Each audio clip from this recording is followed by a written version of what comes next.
Hey there, cats and kitties. I am the Blues Man, Johnny Blues, and with this video, I'll be discussing my thoughts on episode 13 of Season 1 of Star Trek Discovery, entitled What's Past is Prologue. And this was awesome. This episode kicked all kinds of ass. It was amazeballs. Best episode of Star Trek Discovery thus far. And I know I already said that going back a few episodes now. You know, the series comes back. We're ushered into the Mirror Universe. The first two episodes, back to back, I said, best episode ever for each of them.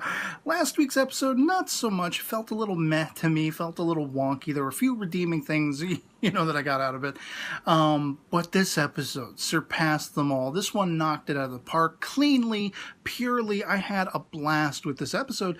And the next thing I'm going to say about it is not really a objective criticism by any stretch of the imagination. Very much fanboying. And I know it's going to rub some people the wrong way, but the experience, the excitement of watching this episode felt on par to me with such classic Star Trek episodes as The Best of Both Worlds Parts 1 and 2, or, Balance of Terror, or Sitting on the Edge Forever, or Arena, all the classic Star Trek episodes. But even in the modern series, you think of Enterprise, the In a Mirror Darkly two-parter, the three-episode Klingon arc, or the Vulcan arc in Season 4 of Star Trek Enterprise.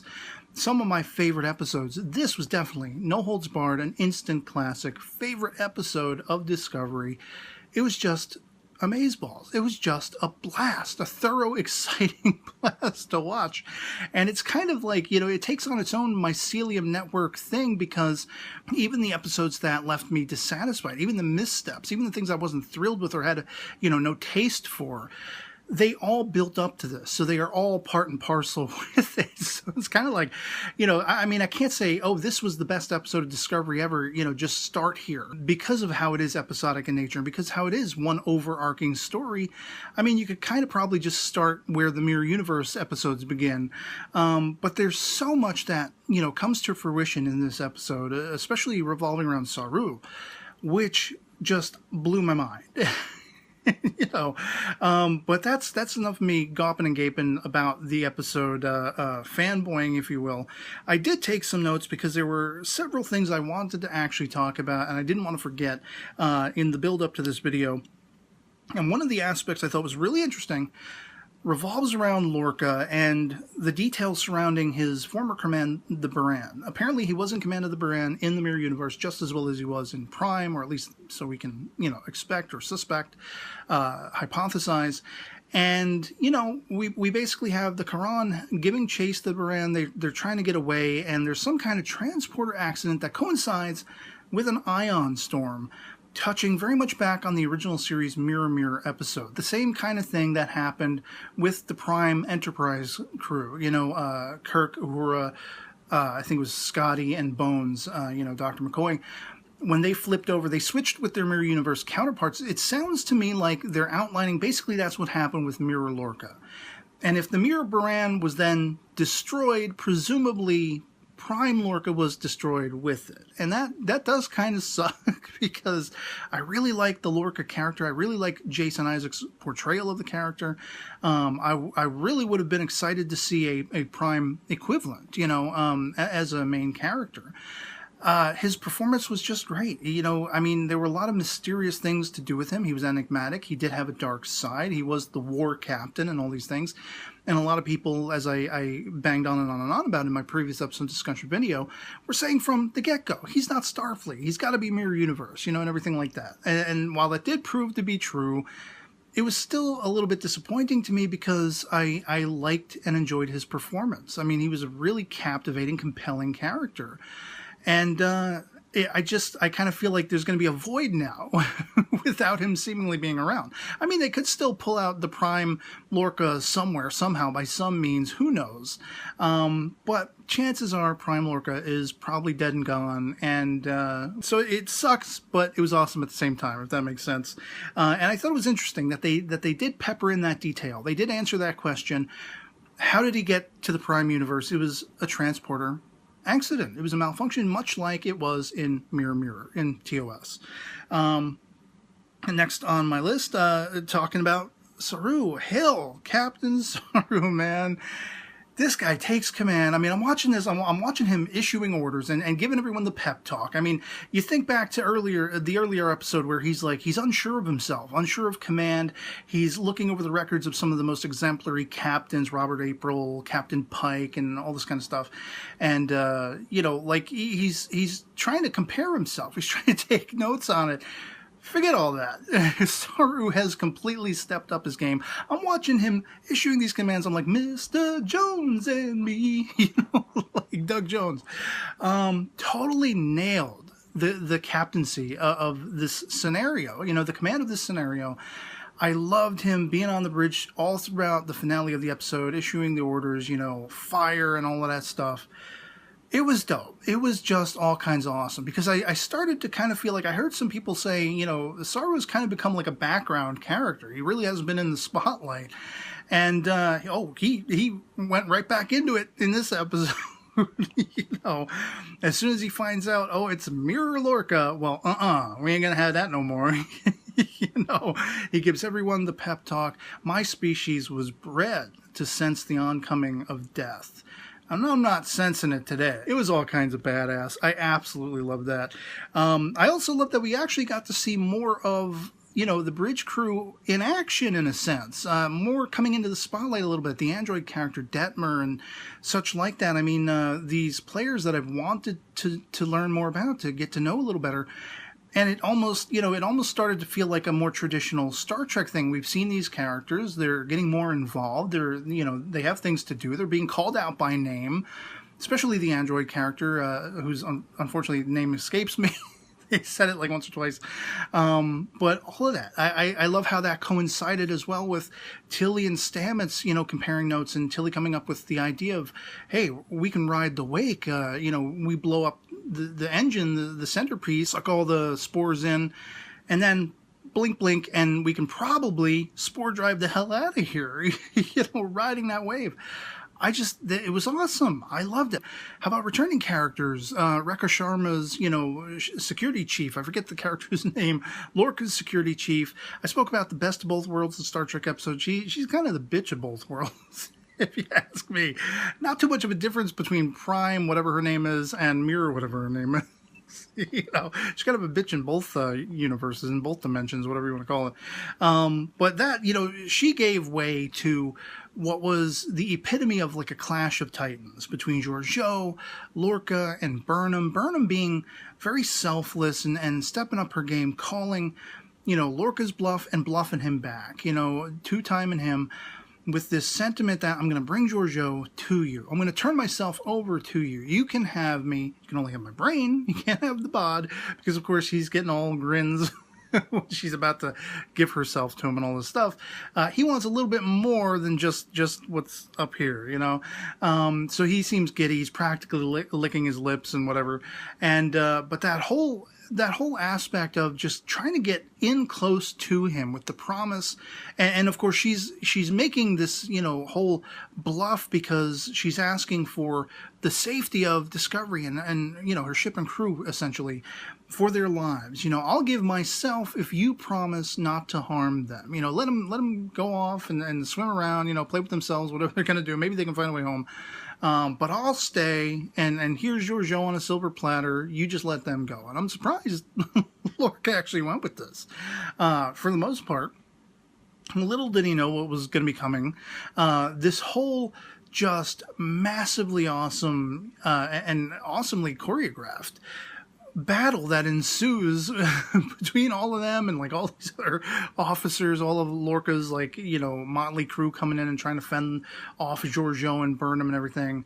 It was just awesome. It was so freaking dope seeing Michelle Yeoh kicking ass. Literally, her legs are flip-flopping and flying all over the place, repelling like projectiles and stuff like that. I'm just like losing my mind the whole time. And, and which reminds me, I completely glossed over the fact that Mirror Stamets was disintegrated. They make it look like he's going to fall down into the pit where the center of the Charon is, that big energy sort of center, the engine, if you will. which is playing off of, as they describe in the episode, the mycelium network, and it's what's perverted it, and it has sickened it, and endangered all the multiverse, as Prime Stamets would go on to say.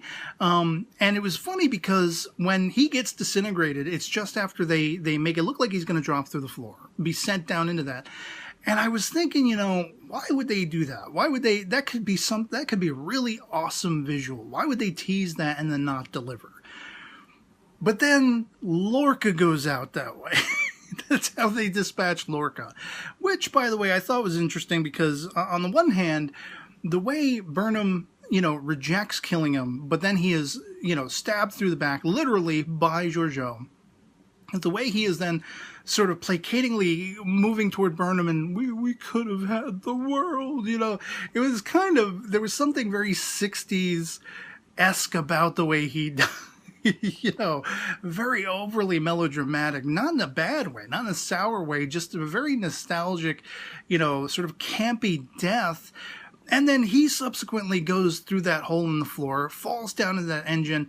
And is it just me, or was his death yell the engines of a TIE fighter from Star Wars? Which incidentally, I was reminded of Star Wars earlier on in the episode when Burnham first makes her escape and she phaser blasts, like a duct or something like that, and she slides in. Reminded me of that scene in A New Hope where on the security block, Han and Leia and Luke, I think Chewbacca's there with them, they all go down in the trash compactor. Completely reminded me of that when she ran and ducked down into that tunnel. But here I am getting reminded of Star Wars again, because here is a sound effect. I mean, it's like, is the TIE Fighter engines scream, the roar of the engines of the TIE Fighter, the new Wilhelm? I don't know. I will tell you this, though. I'm getting the impression that for every Lorca that dies, a TIE Fighter gets its wings. You heard it here first. So then we end with two surprises, a Star Trek IV, the voyage home, with Burnham running up and grabbing onto Miru Georgiou and beaming her back to Discovery. And she's at first livid, but as we see by the preview for the next episode, she's apparently going to become integral to figuring out how to best the Klingons. Why is that so important? Because apparently they overshot 9 months. They're 9 months late to the game, to the battle, in returning back to the Prime Universe. And lo and behold, the Klingons are winning the war. And it's kind of like, okay, how? How is that possible? And the first thought I had was, whatever happened to Mirror Discovery? Did they somehow side with the Klingons? Or were they, fighting against the Federation, making it easier for the Klingons to get a leg up on them? And I don't know. It's really interesting that we've detoured to the Mirror Universe, and now we're arcing right back to the Klingon War, which is where we began with everything. And I have heard people speculating time travel might be a thing, and in a sense it kind of was. It's 9 months later now. When they finally return, we're going to see the Admiral, showing up again, Caldwell or whatever her name was. And, like the whole, you got Sarek in there, the whole redirection of the war effort is seemingly going to be spearheaded by Miru Georgiou, her tactical planning or something, or weaponizing things. And it seems like they might actually be running the risk of doing something really antithetical to Starfleet code, which Burnham was singing the song that was championing, even down to not taking Lorca's life, Mirror Lorca's life. It's really interesting to me, the dichotomy of all of these characters, of the mishmash, the hodgepodge, the back and forth, the teeter-totter between light and dark, between the best estimation of humanity that the Federation and Starfleet are supposed to represent, and all of these warring aspects, all this war stuff. Wow. This was dope. This was amazeballs. This was awesome sauce. I loved this episode. And so at this point, I'd love to hear from you guys in the comments below. If you've seen episode 13 of Star Trek Discovery, season 1 of Star Trek Discovery, must refer to my notes for the episode title again. What's past is Prologue. If you've seen it as well, let me know what you thought of it. Of course, our POVs can certainly disagree. If you didn't happen to have a love for it, if you weren't bouncing off the walls like I am. If you found anything dissatisfying in it, let me know that in the comments below, as well as if you just had a thorough blast watching it. If you enjoyed it to the nth degree like I did, let me know that as well. And so yeah, I mean, I just can't wait for the next episode and to see how this is all going to shape up. I mean, now we are in, you know, that last stretch, the last stretch of episodes that are going to be ramping up toward the end. And I have to admit, you know, with all the talk from the producers and showrunners about how all of this stuff is going to align back up again with the Prime universe most of us Trekkies and Trekkers are familiar with, I almost started to get really excited when, you know, they're spore driving the hell out of the Mirror Universe, riding that wake, and I was almost half expecting to see the Constitution class Enterprise, or like an equivalent ship when they come back out of it again. Like as Stamets is going through the, you know, the circuits of the mycelium network and everything, trying to find his way, which is gifted to him by Hugh and everything like that. You know, calling back on his words. I was almost thinking, because he said multiverse earlier on in the episode, I was almost expecting we're going to be in Prime. We're going to see that Constitution class Enterprise. We're going to see something equivalent. We're going to see something that feels more familiar, and that's where they're going to come out on the other side of, you know, kind of like the way they built up that anticipation in the final episode of Star Trek Voyager, when they're going through the Borg conduit, and you don't know if they made it back home to Earth or not, you know, Sector 001. And sure enough, they did.